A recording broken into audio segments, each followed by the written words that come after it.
Quelques jours après la seule et unique partie de Ouija dans ma vie, ma femme et moi avons emménagé dans un appartement plus grand.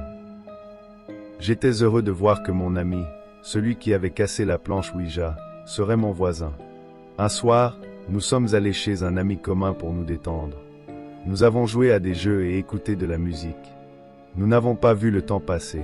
Lorsque nous jouions, je ne pouvais m'empêcher de remarquer à quel point mon ami était calme. Généralement, il était plein de vie et c'était donc très inhabituel de sa part. Chaque fois que je lui disais que nous devrions partir et rentrer chez nous, il se contentait de me lancer un regard étrange avant de se retourner, sans me répondre.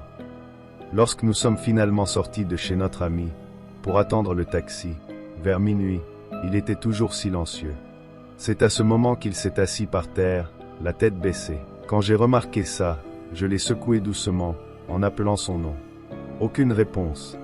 Je l'ai secoué plus fort, mais encore, aucune réponse. Je commençais à m'inquiéter, alors j'ai pensé que réciter de saintes paroles pourrait le soulager.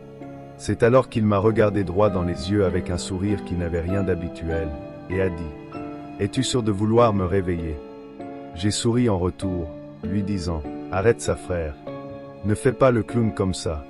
Tu me fais peur. » Toujours avec son sourire étrange et inquiétant, il a dit « Je ne suis pas ton frère. » Son comportement m'a soudainement fait penser à la planche Ouija. La personne en face de moi m'était étrangère. Ce n'était pas mon ami. J'ai commencé à l'appeler par son nom, lui disant d'arrêter de jouer et d'essayer de me faire peur. En retour, il m'a regardé droit dans les yeux et a dit sérieusement « Tu crois encore que c'est ton ami ?» Puis a commencé à blasphémer. Je ne comprenais rien de ce qui se passait. La chose, toujours avec ce sourire démoniaque, me disait qu'elle le suivait déjà depuis quelques semaines. J'avais peur. Je voulais partir. Mais je ne pouvais pas fuir devant cette situation. Au moment de l'arrivée du taxi, je me suis dit que cette nuit était encore loin d'être finie.